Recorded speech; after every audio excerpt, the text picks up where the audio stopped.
मेरे बंदे ने मुझे अपना अहकमुल हाकिमीन मान लिया और मेरे सामने उसने सजदे में सर रखकर अपनी नाक रगड़ दी, अपना माथा पेश कर दिया, यानी उसने अपने आप को जलील बना लिया और मुझे अजीज बना लिया। मेरे बंदे इतना कर दे मेरे लिए, कितना नालायक है वो बंदा, कितना सरकश है वो बंदा, कितना बड़ा बगावत पर उतरा हुआ है वो बंदा, और कितना बड़ा अल्लाह का बागी है वो बंदा जो अजान की आवाज सुनकर भी होटलों में बैठकर मैच देखता है। कितना बड़ा शैतान हुआ वो बंदा जो अजान की आवाज सुनने के बाद कैरम बोर्ड खेल रहा है। कितना बड़ा बागी और सरकश है वो बंदा जो हय्या अलस सलाह की आवाज सुनकर अल्लाह से जंग का ऐलान करता है और अपनी गुलामी और अपने मालिक को मालिक मानने के लिए तैयार नहीं है। मेरे प्यारे साथियों, इतनी बड़ी बगावत के बावजूद उसके सब्र का बांध टूटता नहीं है। वो हमारे ऊपर चाहे तो पत्थरों के अज़ाब से हमें हलाक करने पर कादिर है। दुनिया का कायदा है कि एहतियाज तरफैन से होता है। आपने ये माइक लगवाया, ये पिंडाल लगवाया, उसूल है। माइक वाले ने और पिंडाल वाले ने आपसे तय किया होगा कि हम इतना रुपया लेंगे, जाहिर है दुनिया का ये उसूल है कि एहतियाज तरफैन से होता है। हम माइक और पिंडाल के मोहताज हैं कि ये हमारे जलसे में माइक और पिंडाल लगाया जाए, तो माइक और पिंडाल वाला, ट्यूबलाइट वाले, जनरेटर वाले हमारे भी मोहताज हैं कि इसके बदले में हमसे रकम लें। हम इनके मोहताज हैं, ये हमारे मोहताज हैं। हम डॉक्टर के मोहताज हैं कि वो हमारा इलाज करे, तो डॉक्टर हमारा भी मोहताज है कि वो हमसे उसके बदले में उसकी कीमत ले। हम धोबी के मोहताज हैं कि वो हमारे कपड़े धुले, तो धोबी हमारा भी मोहताज है कि वो हमसे बदले में पैसे ले। इस जलसे में बाहर मेला लगा है, अशियाए खुर्दोनोश की चीजें बिक रही हैं, खाने पीने की चीजें अशियाए खुर्दोनोश बेची जा रही हैं, खाने पीने की चीजें बिक रही हैं। इन चीजों के बेचने वाले हमारे मोहताज हैं कि हमसे पैसे लें, और हम इनके मोहताज हैं कि ये पैसा लें और हमें ये खाने पीने की चीजें दें। ये दुनिया का उसूल है। लेकिन यहां आकर उसूल चेंज हो जाता है, यहां आकर उसूल बदल जाता है। हम सूरज के मोहताज हैं, लेकिन सूरज हमारा जर्रा बराबर मोहताज नजर नहीं आता। हम चांद के मोहताज हैं, लेकिन चांद हमारा मोहताज नजर नहीं आता। हम आसमान से मूसलाधार होने वाली बारिश के मोहताज हैं, लेकिन बारिश हमारी जर्रा बराबर मोहताज नहीं है। दुनिया का उसूल है, आपको कोई चीज दी जाती है तो उस पर टैक्स लिया जाता है। हमारे घरों में बिजली लगी है, अगर हम रोशनी जलाते हैं, बल्ब जलाते हैं, पंखा चलाते हैं, तो हमें उसका टैक्स रीडिंग की शक्ल में, बिजली की रीडिंग की शक्ल में देना पड़ता है। हम अगर हवा लेते हैं, एयर कंडीशन चलाते हैं, तो उसका टैक्स हमें बिजली के बिल को भरने की शक्ल में देना पड़ता है। हम यहाँ उसूल देके और ज़ाब्ते देके हम जो चीज भी वसूल कर रहे हैं उसका टैक्स देना पड़ रहा है। अगर हम गवर्नमेंट से अपने खेतों में पानी लेते हैं तो वो घंटे के हिसाब से उस पर हमसे टैक्स लेती है। लेकिन यहाँ उसूलों में चेंज नजर आता है। हम सूरज की रोशनी के मोहताज हैं, लेकिन अल्लाह रब्बुल आलमीन ने हमें आज तक बिल नहीं भेजा। अल्लाह रब्बुल आलमीन ने आज तक हमें बिल नहीं दिया कि तुमने सूरज की इतनी रोशनी से ये काम किया, दिन के उजाले में इतना काम किया, तुम हमें इतना इतना बिल दो, इतना इतना टैक्स दो। हम एयर कंडीशन की हवा लेते हैं तो टैक्स देते हैं, पंखे चलाते हैं तो टैक्स देते हैं, लेकिन अल्लाह ने जो हवा चलाई आज तक उसने हमसे टैक्स नहीं मांगा। हम गवर्नमेंट को पानी का पैसा देते जो हमारे खेत में देती है घंटे के हिसाब से, लेकिन अल्लाह ने जब बारिश बरसाई तो आज तक उसने टैक्स नहीं मांगा। ओ मेरे बंदे, मुझे इस पर टैक्स दे। ओ मेरे बंदे इस पर मुझे टैक्स दे, मुझे ये दे, मुझे वो दे। आज तक उसने टैक्स नहीं मांगा, मांगा तो सिर्फ इतना मांगा, ओ मेरे बंदे मेरी इन तमाम नियामतों के बदले में बस तू इतना कर दे कि वमा खलक़तुल जिन्ना वल इंसा इल्ला लियअबुदून। अपनी तख्लीक का मकसद समझ ले। मेरे घर में चला जा, कच्ची जमीन पर अपना माथा टेक कर अपनी नाक रगड़ दे, ताकि मुझे यकीन हो जाए कि मेरे बंदे ने मेरी गुलामी का तौक अपने गले में डाल दिया और मुझको मालिक मान लिया।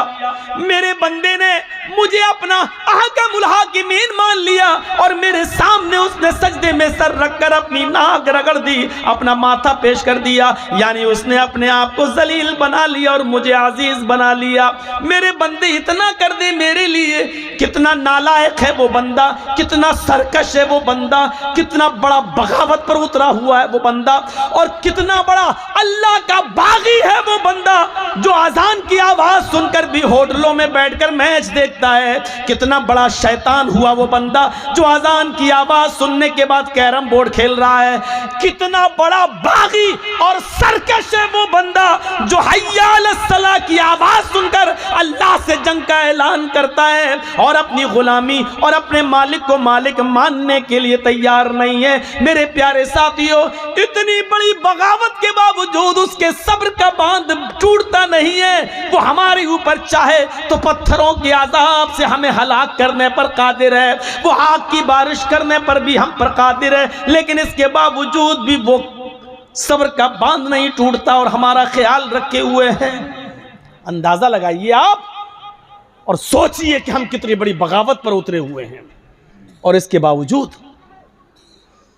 70 साल के एक मरीज को हार्ट की बीमारी होती है।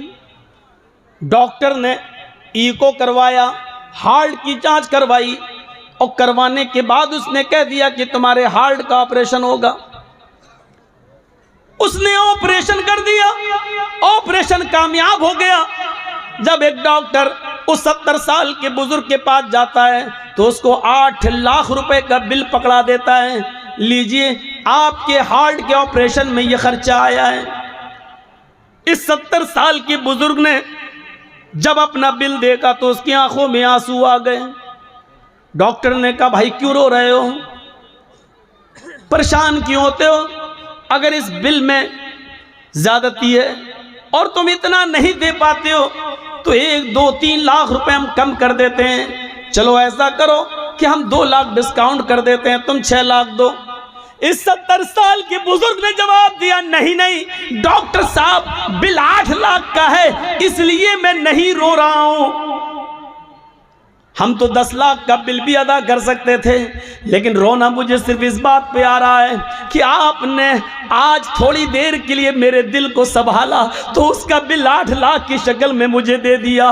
मेरे रब ने 70 साल तक वो मेरे दिल को कंट्रोल किया रहा, मेरे दिल को संभाले रहा, वो मेरे दिल की हरकत को बरकरार रखे रहा, न ज्यादा होने दिया न कम होने दिया। लेकिन मेरे रब ने 70 साल तक मेरे दिल की हिफाजत की, लेकिन आज तक उसने मुझे कोई बिल नहीं दिया। आज तक उस परवरदिगार ने मुझे कोई टैक्स के लिए पे अदा करने के लिए कुछ नहीं दिया। मेरे भाइयों, इस मकाम पर लाकर अपने आप को सोचिए कि दिल संभालने वाला वो है, बॉडी संभालने वाला वो है, जिस्म के दरमियान तवाज़ुन रखने वाला वो है। आज तक वो तुम्हें टैक्स नहीं देता। हम इसके बदले में इतना भी नहीं कर सकते कि अपना सर जमीन पर रखकर, अपनी नाक जमीन पर रखकर इस बात का इकरार कर ले, अल्लाह मैं तेरे सामने अपनी नाक रगड़ रहा हूं क्योंकि अजीज तू है, हम जलील हैं। अल्लाह हमने जमीन पर अपना सर रख दिया, हम तेरे गुलाम हैं और तू मेरा मालिक है। क्या हम इस बात का भी इकरार नहीं कर सकते अपने रब के सामने? ये हमें और आपको सोचना पड़ेगा, हमें और आपको इस चीज की तरफ गौर करना पड़ेगा कि हम अल्लाह की कितनी बड़ी नेमतों के पाने के बावजूद हम उसका हक अदा नहीं कर पा रहे हैं। हमारी और आपकी हालत क्या है? जर्जी साहब से किसी की लड़ाई हो गई, आज जर्जी साहब के बेटे की शादी है, वो मेरा दुश्मन है, हम उसको नहीं बुलाएंगे। हट चल, शादी हो गई, पड़ोसी को पूछा तक नहीं। हमारे बेटे की शादी में वही आएगा जो मेरा मुरीद होगा, मेरा दोस्त होगा। जर्जीस साहब ने अपने दोस्तों की लिस्ट बनाई और शादी अपने बेटे की। सारे दोस्तों को बुलाया, लेकिन एक भी दुश्मन नहीं आया। बुलाया ही नहीं तो आएगा क्यों? ये छोटा बड़ा हम सोच सकते हैं, ये दुश्मनी हमारी हो सकती है। हम अपने दुश्मन को देखना गवारा नहीं करते, हम अपने दुश्मन को अपने दस्तरखान पर बिठाना गवारा नहीं करते। लेकिन जरा रब की रहमत पर नजर डाल के देखो, वो कहता है अल्हम्दुलिल्लाहि रब्बिल आलमीन। और दुनिया वालों, मैं सिर्फ मुसलमानों का रब नहीं हूँ, मैं हिंदुओं का भी रब हूँ, मैं ईसाइयों का भी रब हूँ, मैं क्रिश्चियन का, मैं जैनियों का और मैं सिखों का भी रब हूँ। अगर एक मुसलमान को मैं खिलाता हूँ तो एक हिंदू को भी मैं खिलाता हूँ, एक ईसाई को भी मैं खाने को देता हूँ। अगर मैं हवा चलाता हूं तो इससे एक मुसलमान को अगर फायदा होता है तो हिंदू के घर तक भी जाती है। अगर इस बारिश से हम गल्ला उगाते हैं तो मुसलमानों का उगाते हैं, तो गैर मुस्लिमों का भी उगाते हैं। ओ लोगों, हमसे सीखो, हमारे दरमियान कोई दुश्मनी नहीं है। हमने अगर इस दुनिया में किसी से दुश्मनी की होती तो दुनिया में वो आदमी जीता ही कहाँ है। लेकिन हमारी नजर में दुनिया की हैसियत कुछ है ही नहीं है। लौकानत दुनिया तादिलु इंदल्लाहि जनाह बऊज़तिन मा सका काफिरम मिनु शुरबत माइन। ओ दुनिया वालों, अगर अल्लाह की नजर में मक्खी के एक पर के बराबर, मच्छर के एक पर के बराबर भी इस दुनिया की इज्जत होती, अल्लाह इस दुनिया को मच्छर के पर के बराबर भी अगर इज्जत देता, अगर मच्छर के पर के बराबर भी इस दुनिया की शान और शौकत अल्लाह की नजर में होती, तो मा सका काफिरम मिनु शुरबत माइन, तो अल्लाह इस दुनिया से किसी काफिर को एक घूंट पानी भी नहीं पिलाता। लेकिन दुनिया की कोई हैसियत अल्लाह की नजर में है ही नहीं, मच्छर के पर के बराबर भी दुनिया की हैसियत नहीं। इसलिए पियो, खाओ, दौड़ो, बदमाशियां करो, जो करना हो करो, आखिर मर कर जाओगे कहां? आना तो मेरे ही पास है, तुम्हारा रिमोट कंट्रोल तो मेरे ही पास है। टीवी पर हमारी बीवियां कुछ भी देख रही हो, सीरियल, अब वो नाच रही है, नाचे, जब चाहे तब हटा दे। रिमोट कंट्रोल तो आपकी बीवी के हाथ में है, जब चाहे दबा दे और वो स्क्रीन बदल जाएगी, वो पर्दा बदल जाएगा, दूसरा चैनल लग जाएगा। मेरे भाइयों, भागो कितना भाग सकते हो, पियो शराब कितनी पी सकते हो, खेलो जुआ कितना खेल सकते हो, नमाजों से बगावत करो कितना कर सकते हो, जो चाहो करो, लेकिन जाओगे कहां? आओगे तो मेरे ही पास, तुम्हारा कोई वजूद नहीं है, जाओगे कहां? मौलवी जर्जीस ने देखा इंदिरा गांधी को 16 गोलियां उसके बॉडीगार्ड ने मार दी। अल्लाह, इस देश के तो प्रधानमंत्री भी अपनी जान नहीं बचा पा रहे हैं, तो मेरी जान क्या बचाएंगे? इंडिया में तो मौतें आ रही हैं। जर्जीस भाग कर इंडिया छोड़कर पाकिस्तान की सरजमीन पर गया और पाकिस्तान की धरती ने पूछा, जर्जीस तुम यहाँ क्यों आए हो, इंडिया छोड़ के क्यों आए हो? मैंने कहा, राष्ट्रपति मरते हैं, प्रधानमंत्री मरते हैं, वहाँ मौतें हो रही हैं, इसलिए मैं आया हूँ, ये मुसलमानों का मुल्क है। पाकिस्तान की सरजमीन जवाब देती है, तूने बेनजीर भुट्टो की दास्तान नहीं सुनी है, जनरल ज़ियाउल हक की दास्तान तूने नहीं सुनी है। उसको उसके दांतों से पहचाना गया, जब मरा तो उसकी शक्ल तक नहीं पहचानी जा रही थी। तूने जुल्फ़िकार अली भुट्टो को तख्तेदार पे लटकता हुआ नहीं सुना? अरे उधर तो कम मरे इंडिया में, पाकिस्तान में तो भरोसा ही नहीं है, यहाँ कब कौन किसकी गोली से मार दिया जाए। पाकिस्तान में भी तुम महफूज नहीं हो। जर्जीस इराक की सरजमीन पर गया, इराक की धरती ने कहा, अगर यहाँ जिंदगी किसी को मिल सकती थी तो सद्दाम जैसे आदमी को मिल सकती थी, इसलिए कि अमेरिका की आंखों में आंखें डालकर उसी ने जुर्रत की है, उसी ने बहादुरी दिखाई है। लेकिन मौत ने उसको भी अपने शिकंजे में ले लिया। जब पकड़ा गया तो बंकरों के अंदर पाया गया, दाढ़ी बढ़ चुकी थी, मूछें बढ़ चुकी थी, शक्ल से पहचान में नहीं आ रहा था। इराक ने कहा, तुम सऊदीया चले जाओ, वहां तुम्हारी जान बच जाएगी। जर्जीस इराक की सरजमीन से भाग भागकर सऊदिया की सरजमीन पर आता है। सऊदिया की सरजमीन में रियाज में उतरता है। रियाज ने पूछा क्यों आए हो? जवाब दिया इसलिए कि इंडिया में मरते हैं, पाकिस्तान में मरते हैं, इराक में मरते हैं, ईरान में मरते हैं, यहाँ इसलिए आए कि मेरी जान बच जाए। रियाज की सरजमीन ने कहा यहाँ पर भी जान नहीं बचेगी, इसलिए कि देखो शाह फैसल को उसके भतीजे ही ने मर्डर कर दिया, उसके भतीजे ने मार डाला, बाद में उसको भी कत्ल किया गया। हाँ, यहाँ पर भी बादशाहों का मर्डर हुआ, कत्ल हुआ। अगर तुम्हें अपनी जान बचाना है तो मक्के में चले जाओ, वहाँ जनाब मोहम्मद रसूलुल्लाह पैदा हुए थे, शायद वहाँ जान बच जाए। जर्जीस मक्के में जाता है, मक्के का नजारा देखकर खुश हो जाता है।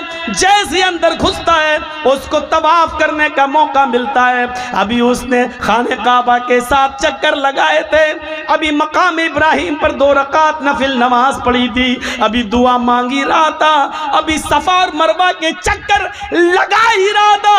इतने में अजान की आवाज आती है, अजान के लिए नमाज पढ़ी जाती है। जर्जीस नमाज पढ़ने लगा, खुश है, आज ऐसी बस्ती में आया हूं जहां मोहम्मद रसूलुल्लाह पैदा हुए, यहां मेरी जान बचेगी, यहां कभी मौत नहीं आएगी। जर्जीस ने जब जोहर की नमाज पढ़ के सलाम फेरा, इमाम हरम ने नमाज पढ़ाकर सलाम फेरा, अस्सलामु अलैकुम व रहमतुल्लाह।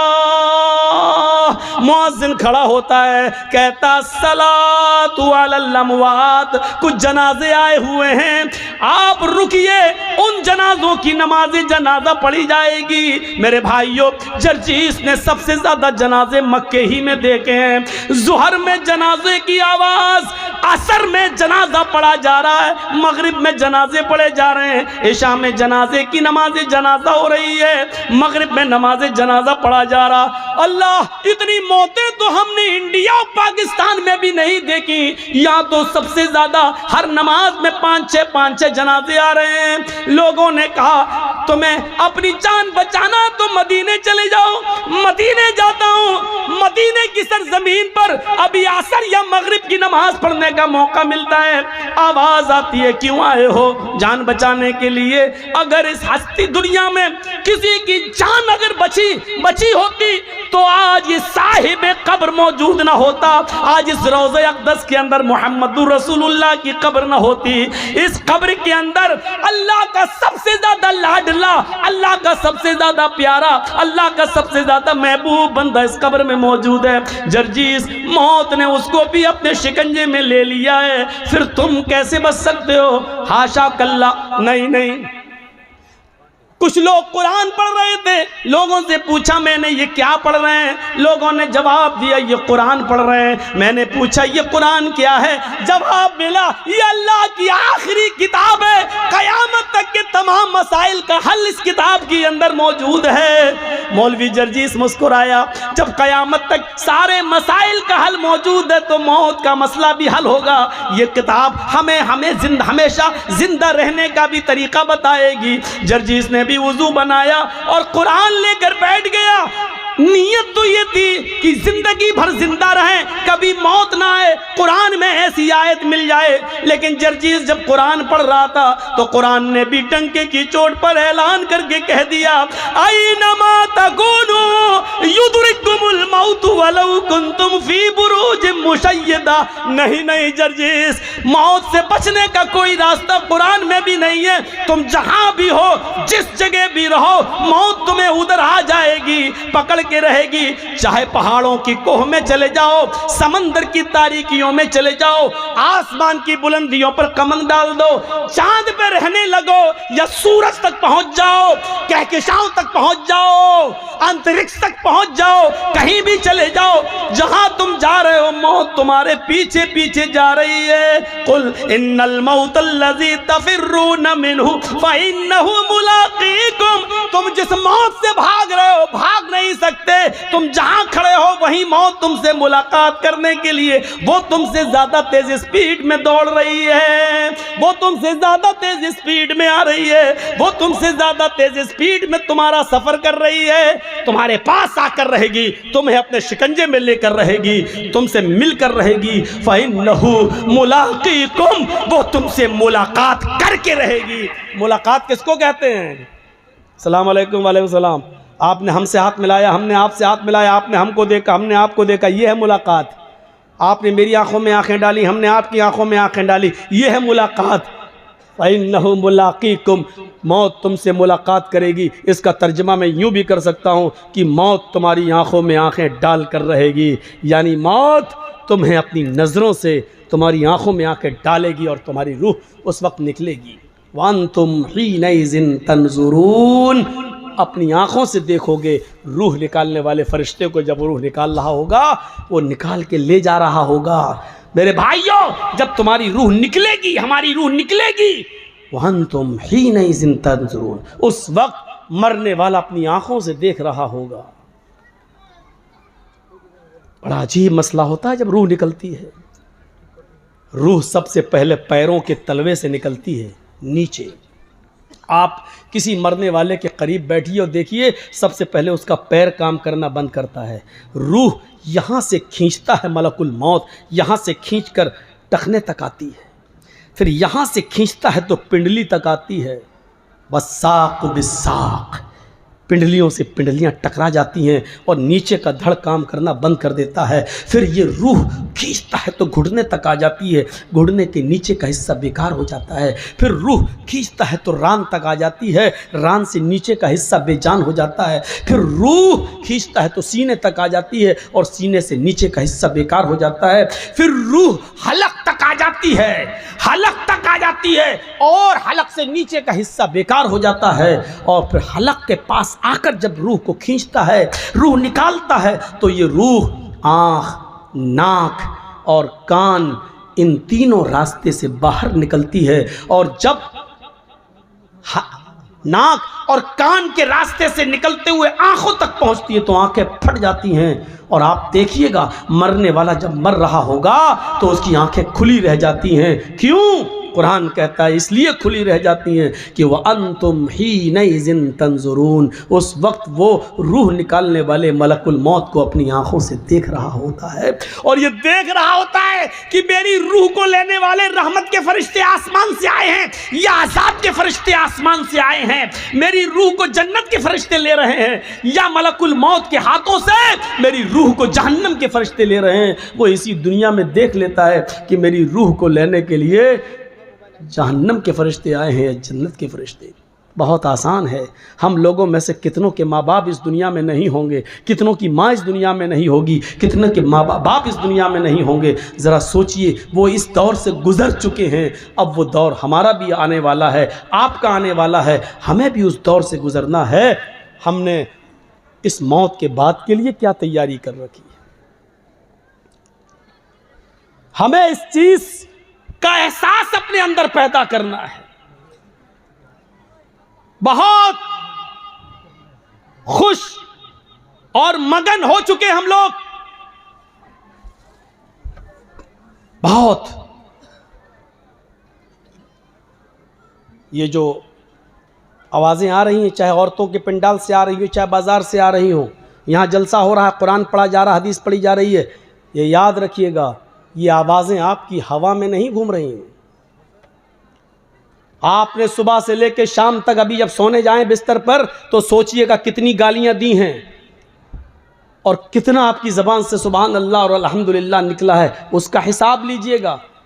आप अभी तक अपनी पूरी ज़िंदगी का नहीं ले पाएंगे, लेकिन आज का हिसाब लीजिएगा।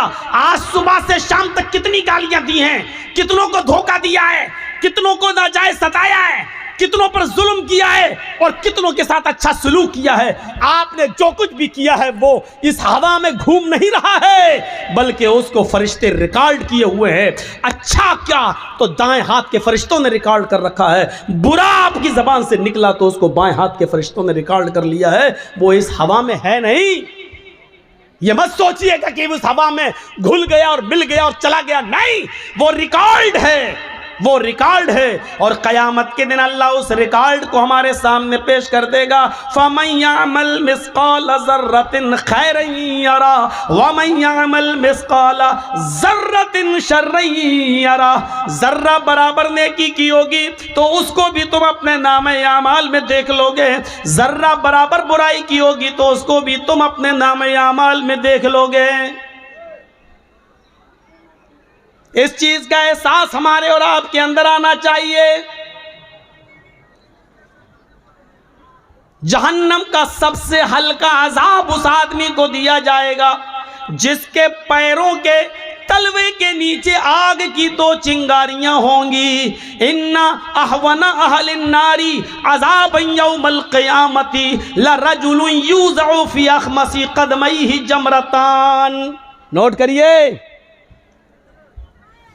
इन्ना अहवना अहलिन नार, सबसे हल्का अजाब उस आदमी को होगा, यानी दुनिया में जिसने सबसे कम गुनाह किए होंगे, और उसको जहन्नम में सबसे हल्का अजाब दिया जाएगा। भैया स्टेज पर चलना बंद कर दीजिए आप लोग, ये हिल रहा है, मुझे लग रहा है कि गिर जाएगा। बंद करिए आप और उसूल बदलिए। जिसको चाहे स्टेज पे बिठा दिया, पैंट शर्ट आई टाई और खैनी वाले सब स्टेज पे बैठे हुए हैं। बन गए सब मोदी के बाप, स्टेज पे बैठ गए, बहुत इज्जत हो गई। और यहां बैठ के धम धम धम धम धम धम और कर रहे हैं।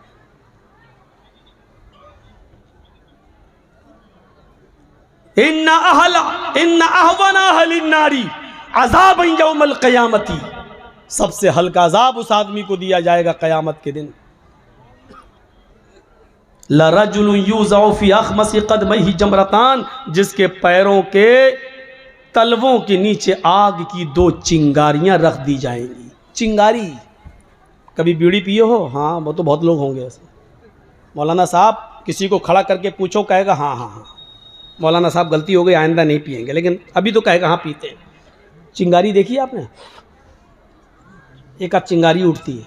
अंगारे की बात नहीं कर रहा हूं मैं, अंगारा तो इतना बड़ा होता है, कोयला आपने जलाया वो अंगारा है, वो तो बहुत बड़ा हो गया। आग की 2 चिंगारी 2 पैरों के नीचे, इन तलवों के नीचे रख दी जाएगी। ये कौन आदमी होगा मालूम है? जिसने सबसे कम गुनाह किए होंगे और दुनिया जहन्नम में जिसको सबसे हल्का अजाब हो रहा होगा। हम लोगों ने सबसे कम गुनाह किए हैं, ये तो बाद ही में पता चलेगा कम किए कि ज़्यादा किए। 2 चिंगारियां रखी जाएंगी और इन दोनों चिंगारियों का हाल क्या होगा? यग़ली मिनहुमा दिमागुहु, इन दोनों चिंगारियों से उसका दिमाग खौल रहा होगा हांडी की तरह। जैसे गोश्त उबलता है ना, हांडी में आप गोश्त रख दीजिए और थोड़ी देर के लिए आग पर रख दीजिए, उसके बाद देखिए हो आवाज़ आती है ना, चूल्हे पर आवाज़। यग़ली मिनहुमा दिमागुहु, इन दोनों चिंगारियों से उसका दिमाग खौल रहा होगा। यरा अन्नहु अशद्दु अज़ाबन, वो समझ रहा होगा पूरी जहन्नम में सबसे ज़्यादा सख्त अजाब मुझी को दिया जा रहा। 2 चिंगारियों की वजह से वो क्या समझेगा कि मुझे सबसे ज़्यादा सख्त अजाब दिया जा रहा, हालांकि उसको सबसे हल्का अजाब हो रहा होगा, लेकिन वो ये समझेगा कि पूरी जहन्नम में सबसे ज़्यादा सख्त अजाब मुझे दिया जा रहा है, सबसे ज़्यादा सख्त अजाब। ये तो सबसे हल्का अजाब हो गया। अब अल्लाह जाने सबसे हल्का अजाब किसको मिले, कौन हो जिसने सबसे कम गुनाह किए। ये तो सबसे हल्का अजाब हो गया, लेकिन सबसे ज़्यादा सख्त अजाब किसको दिया जाएगा? वहाँ नाम आए हैं। सबसे ज़्यादा सख्त अजाब किसको दिया जाएगा?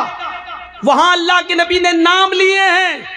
इन्ना अशद्द अज़ाबन यौमल क़यामती अल मुसव्विरून, आखिरत के अंदर सबसे ज़्यादा सख्त अजाब, सबसे ज़्यादा हार्ड अजाब उसको दिया जाएगा जो दुनिया में तस्वीरें बनाया करता है, जो दुनिया में तस्वीरें लिया करता है। खुलकर क्यों ना कह दूं, जो अपने मोबाइलों में सेल्फी लेता है, फोटो खींचता है, किसी मौलवी के साथ वो सेल्फी लेकर फख्र करता है, अपनी दुकान में मौलाना को बिठा के सेल्फी लेकर उसके प्रचार करता है। इन्ना अशद्द अज़ाबन यौमल क़यामती, इन्ना अशद्द अन्नास, सख्त अज़ाब लोगों में सबसे ज़्यादा क़यामत के दिन उसको दिया जाएगा। अल मुसव्विरून, जो दुनिया में तस्वीरें बनाया करते हैं, जो दुनिया में तस्वीरें लेते हैं। लो बेटा लो, खींचो। क्या हो गया? वीडियो कर रहे हो? ये नहीं बन रही वीडियो। आइए अभी जर्जी साहब तकरीर खत्म करेंगे। मौलाना साहब हो गए जन्नतुल फिरदौस के मालिक, बहुत अच्छा। अपने दोस्तों में शेयर करेंगे, देखिए जर्जी साहब से मुलाकात करके आए हैं, मिल के आए हैं। ये छोड़िए, अपनी आखिरत को बर्बाद मत कीजिए। जलसे क्यों करवाते हो? अगर ये सख्त बात सुनने के हक में नहीं सुनने की ताकत नहीं है तो जलसे कराना छोड़ दो, छोड़ दो। 4.5 लाख मदरसे पूरे हिंदुस्तान के अंदर, 4.5 लाख मदरसे,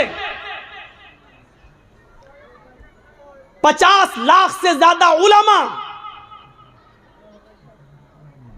20 करोड़ से ज्यादा मुसलमान। कभी मुहासिबा किया है? कभी हिसाब लिया है? 4 लाख से ज्यादा मदरसे, 50 लाख से ज्यादा मौलाना, और नमाजियों का परसेंटेज सिर्फ 2%।